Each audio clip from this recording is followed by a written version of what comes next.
dzulo olemekezeka mtsogoleri lino Dr. Chakwera anapangitsa institute speech kapena kuti anali ndi uthenga umene amafuna kulankhula ndi Amalawi ndi mmenemo munali nkhani zokhudza kusowa kwa mafuta, kusowa kwa chakudya komanso zipolowe zimene zimachitika kamba pa zifukwa za ndale ndi Lwara awika maganizo awo ngati mmene Amalawi ambiri akhala awika maganizo awo kuti zimene alankhula president izo zinali zotani ndi Lwara aona kuti ayi zimene zija zinali mbwerera zinali zinthu zopanda ntchito chifukwa kuti iwo amaona ngati kuti president akatilankhula ife Amalawi choyambirira akanena kuti ayi ine 2025 sindimaso ndipo chipani cha MCP chipire chikasankhe munthu wina amene alowe m'malo mwanga kuti atsogolere dziko la Malawi kuti ineyo ndalephera. Number 2 iwo Lwara amaona ngati kuti Chakwera apanga cabinet reshuffle kapena kuti asintha nduna zina mbomamo chifukwa kuti mbomamotu muli nduna zina komanso akuluakulu ena aboma amene ntchito yawo sakukwanitsa koma zodabwitsa zakuti Chakwera kanthu omwe aja nkwayikanso maudino kuti akhale mu komiti yokasaka mafuta zimene zili kuoneka kuti ayi Chakwera pena pake kuganiza kwawo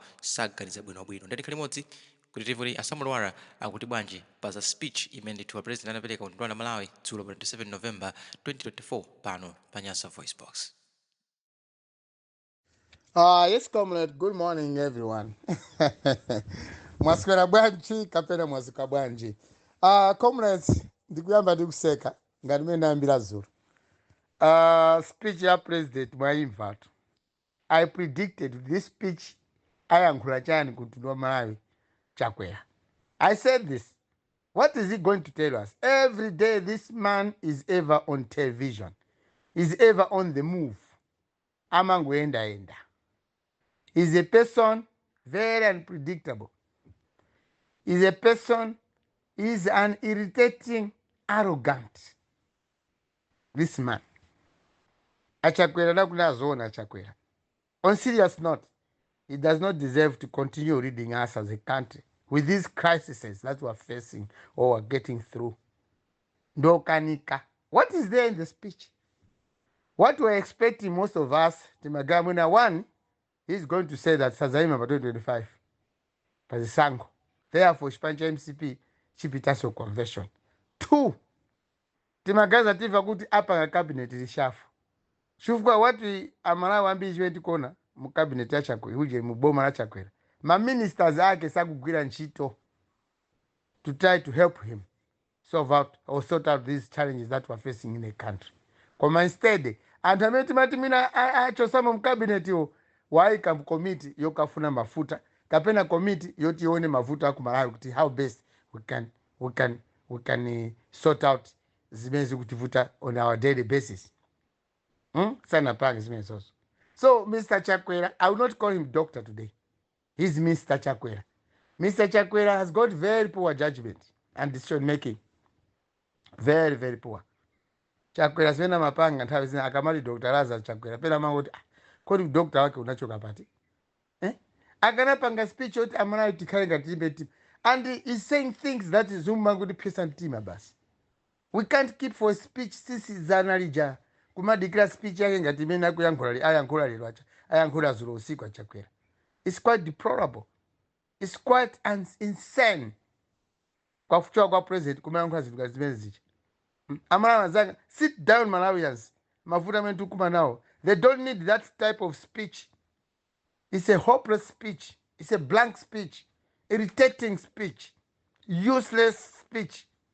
Achakwera kuyankhula kungotaisa nthawi zona kumadikira kumakamba zimene zicha. How can you make a deal, government to government deal, when you know that it will take time? Komanso 2, we don't export anything. We don't have anything on our export table. Tilibe zinthu zomwe tikhoza kumakapanga deal ndi maiko ena kuti atipase mafuta. In return tapasa chani. We do import. Timachita import chimanga. Timapanga import from Ukraine. Fertilizer. Timapanga import from Ukraine. Kumene kuli nkhondo.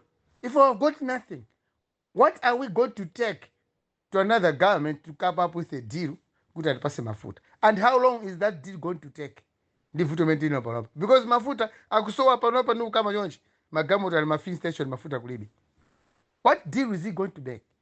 Main resources that kumalawi kuno, ma Chinese angotenga myala yodula kumapitsa maiko akunja. Instead of myala jerikana kandi control measures. We should have a control system yomwe tizipanga try to check and look at our mineral resources. Koda kwenda bwanji. Komanso tuone kodi ndi myala yantundu wanji yodula or else tione what can we export kumaiko amene tifa tizigula petrol uko kapena tizigula mafuta. What are we going to export? Tilibe all the ministers omwe akuzapanga zimene zizi samalandira funding 10 months. Some good ministers amene akuza kupanga zimene zizi kulibe funding, anthu amangokhala sakugwira ntchito. Then how are you going to make a government to government deal when our government is lacking funding in the key major ministries or departments omwe akuza mapanga kuti atithandizeko tipeze zinthu zomwe tikamapanga export? You talk of Ministry of Mines, no funding. Ministry of Agriculture, no funding. Zambiri maminister onse bayakulu ma-departments aboma, even ma-departments omwe akuza kuteteza ma-mineral resources athu kulibe funding. Ministry of Forest and Energy, mining, salandira ndalama zoti azigwira ntchito mofesi. So the country is at standstill, and the president is speaking as maybe boma likuyenda bwino. This man is quite irritating. Achagwera ndopesa mtima kwambiri. Boma lukanga ngati kuti au kama ngati kuma ministers zili bwino, kuma departments zili bwino, but things are not like that. Most of the key departments omwe akuza kutithandiza kuti mwina tipeze mafuta nsanga kulibe funding. Kulibe funding. Funding ione ku State House komwe yeye president wathu amangoenda amene akuyendera ngati munthu osakambewa. Kumangoendera akalimbe akakumbembewa munda wa uje basi. That's what he's doing. Comrades, Malawians, this is a serious thing. We should not smile at Chakwera. Tisamamsekerere Chakwera ayi. Ndosekera Chakwera inadusa. Let's focus on elections. Tentikale mbese munyinji watu Malawi. This man must go out. We should remove this man completely. Zwena unena usizingaende mpangono pomwe. And maybe speech ya Chakwera jamafuna ngoti olesa kuti mkamwa mwao muli golide. Koma golide amene yoyo ali mkamwa mwao Malawi munonso golide alimo. Agarakhala nzeru bwezi nawonso golide bwezi muno tukumba golide kumapanga mano a golide. Ena afe amene tibeso mano mkamwa tizivala ko golide. Koma tizigula modula. That's it. So comrades Malawians, how can Chakwera anamchosa gwengwe kubweresa uku? Kuchoka finance kubwesa ku trade. Ndikuikapo Chatura banda ndi sustain gwengwe leloli are in a committee ya president yomwe yufuna yonepo pankhani za mafuta. Well, Malawians, we're waiting for cabinet reshuffle. Kuti anthu ena achokemo mu cabinet. Or even the entire cabinet palibe chene kupanga. Menda kambira palibe chene chikupangika. So, comrades Malawians, this speech of the president for the first time and last time, Chakwera's speech minute has been the worst speech, a most blank speech. Mulibe chili po mu speech ya Chakwera. Mulibe leto. Chimene nganoti ichi cha Chakwera cha zero. Nothing that you can give hope to Malawians. The speech has only given Malawians a bigger headache. Mutu wa ukuwawa mutu. Kudukona Chakwera. So goli kuoneka. Ulendo wa Canada ujasi kuoneka. Watela pamene papa speech imene hii. Umumwa Chakwera mulichabe infa. Mulibe cha zero. Chili chose pena kaba Chakwera ndicho akufa sichingagwire ndi ntchito omwe. And this is bad when you look at our taxpayers' money. Tukoma misongo tu. Futa Chakwera ziyankula chonje zopusazo. We can't be wasting our taxes. Kumampasa Chakwera ndalama the way he's taking this country. The way he's leading this country. This is quite. This man is a failure. Total failure. I don't know. Even in a Bible, sana puzile lo sai.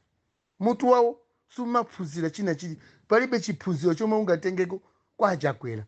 Ola ulaliku wao ndikona gati suna taniza Malawi ambili. Mwina that's why ambila ma church kwao kukapemphera ndamphawe mpaka lero. The man is completely blank with that speech. I challenge him. Even in kupanga speech yabwino, kumulembera speech yabwino. Ndi mmene mavuto alili panopa. Au kamba zinzomwe sizugwizana ndi mavuto amene tukuma nawo panopa ku Malawi. Au kamba zinzomwe far away from people's expectations. It's quite sad and pathetic, Malawians. Akutidelera kwambiri Chakwera, akutitenga Malawi ngati opusa. This speech yomwe imeje zona mavuto tukuma nawo angamayankho chochi ngati mwana oti sanapite ku school. Olo mwana wakunkaka akuza kuyankhula bwino usali mena Chakwera yankhula pale pacha.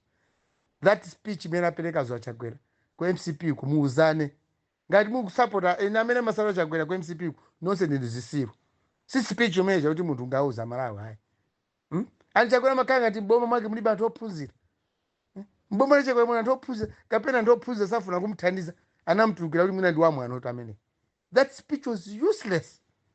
He can't address the nation like that. Kukamba even nkhope kuchakuoneka kuti uyo waboza uyu nkhope ya Chakwera kuchakuoneka kuti munthu uzero alibe mukati muone bwinobwino nkhope yake ichi. I'm really sorry to say this. Chakwera koza kusa pambali tiyankhula kale pambali, but this man is useless. Comrades, disregard that speech.